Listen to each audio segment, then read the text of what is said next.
Thank you for giving us the opportunity to present our work. I'm Jesse Zuckerman. I'm a resident in general surgery at the University of Toronto, and I'll be presenting our study exploring the association between surgeon-provider volume and use of laparoscopic liver resection for gastrointestinal cancer. I have nothing to disclose. Laparoscopic liver resection was first described in the early 1990s, and since then, various observational and experimental studies have demonstrated that laparoscopic hepatectomy, relative to open resection, reduces postoperative complications, length of hospital stay, and hospital costs in select patients, all while offering equivalent oncologic outcomes. The uptake of new procedures in healthcare systems is often driven by the comparative advantages of new techniques, individual adopters' enthusiasm, and clinical practice volumes, enabling experiential learning. While the uptake of laparoscopic liver resection has increased over the past 3 decades, this has not occurred to the same extent for hepatectomies as for other operations, such as cholecystectomy or colectomy. While various advances in surgical technology, refinement of surgical techniques, and the diffusion of standardized practices have helped overcome some initial barriers, the technical demands of laparoscopy, along with the inherent difficulty of liver resection, continue to act as barriers to uptake for laparoscopic liver resection, leading to a relatively slower implementation. While the advantages of laparoscopic liver resection have been demonstrated and learning curves have been described, it remains unknown whether surgeons' experience with liver resection may increase their use of laparoscopy. We examine the association between surgeons' liver resection volume and the use of laparoscopic liver resection for gastrointestinal cancer in order to understand how experience may support its uptake. We performed a population-based retrospective cohort study in the province of Ontario, Canada. Ontario has a universally accessible single-payer healthcare system that allows capture of routinely collected data from every healthcare encounter for the province's 14 million residents.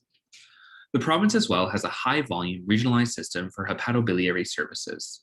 This provided a unique environment to evaluate the relationship between surgeon volume and use of laparoscopic liver resection, providing a comprehensive examination of the care provided to all patients over several years. We used linked administrative databases available through ICES, which is an independent nonprofit research institute in the province. Abstraction of data from various provincial repositories allowed us to compile information regarding patients' cancer diagnoses, hospitalizations, patient demographics and comorbidities, surgical procedures, approach to resection, extent of surgery, and information about their treating physicians and their liver resection volumes. We included all consecutive adult individuals who underwent an elective liver resection for primary or metastatic GI cancer, either hepatobiliary or enterocolorectal in origin, between 2007 and 2019. Patients' treating surgeons were determined and linked to patients using provider billings. Our exposure of interest was surgeons' annual volume of liver resection. For each included patient, this was defined as the annual number of liver resections performed by their treating surgeon in the 2 years before the index surgery. This method of defining volume reflects the actual volume performed by a surgeon in the time leading up to the index surgery, rather than the average caseload over the study period. This dynamic definition of volume is more precise and accounts for year-to-year variation. The primary outcome was the use of laparoscopic liver resection. We first used descriptive statistics to characterize the study population and describe the exposure and outcome. A total of 5,133 patients underwent elective liver resection for GI cancer during the study period. Patients' median age was 64 years and a majority of patients were male. The majority of patients had enterocolorectal metastases to the liver rather than primary liver cancer. As well, a slight majority of patients required major liver resections, defined as 3 or more segments. Liver resection was performed by 74 unique surgeons who performed a median of 24 liver resections per year. These individual volumes are likely different from other international jurisdictions because of the regionalized liver surgery system within our province. Given that our exposure of interest volume is a continuous variable, we use restricted cubic splines to explore the nonlinear relationship between volume and the use of laparoscopy. This allowed us to determine both a clinically and statistically meaningful dichotomization of volume into low and high categories. We found an appropriate dichotomization of volume at 30, such that low volume surgeons were defined as surgeons who performed fewer than 30 annual resections, whereas high volume surgeons performed at least 30 resections per year. Low volume surgeons performed a median of 18 annual liver resections, whereas high volume surgeons performed 42. Overall, 37% of patients in the cohort were cared for by high-volume surgeons. 908 patients, representing 18% of the cohort, had a laparoscopic liver resection, and when stratified by surgeon volume, high-volume surgeons were significantly more likely to utilize laparoscopy. Of patients who had liver resections by high-volume surgeons, 24% had a laparoscopic resection, whereas 14% of patients cared for by low-volume surgeons had a laparoscopic resection. We then use regression to adjust this observed association between surgeon volume and the use of laparoscopy for potential confounding. We assess the relative risk of laparoscopic liver resection among high and low volume groups using modified Poisson regression adjusting for patient factors, procedural extent, and surgeon experience. We found that after adjustment, high volume surgeons were independently associated with increased use of laparoscopy.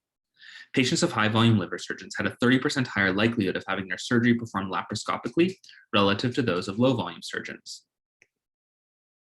To further visualize this association, we also estimated a restricted cubic spline adjusted for the same factors described previously, and this confirmed that after adjustment, increasing surgeon volume was associated with higher probability of laparoscopic liver resection. For every 10 case increase in surgeons' annual resection volume, there was an associated 6% increase in the likelihood of surgeons using laparoscopy. Given the previously demonstrated benefits of laparoscopy, increasing the use of laparoscopic liver resection when appropriate should help support better patient outcomes.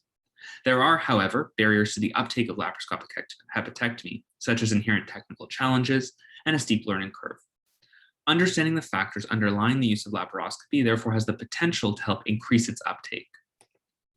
Our findings indicate that liver surgeons' previous volumes appear to impact whether subsequent procedures are performed laparoscopically. This relationship existed even after adjusting for potential differences between patients, procedures, and surgeons. The uptake of laparoscopic liver resection is therefore at least partially based on surgeons' previous experience with liver resection. This study enhances our understanding of the factors underlying the uptake of laparoscopy. These data are important to direct efforts aimed at optimizing the appropriate use of laparoscopic liver resection and support continuing efforts to organize operative care towards higher volume surgeons in order to encourage the use of laparoscopy and optimize patient outcomes. Further research is needed to identify whether other surgeon and hospital factors are associated with increased use of laparoscopy in order to further tailor knowledge translation. Thank you very much.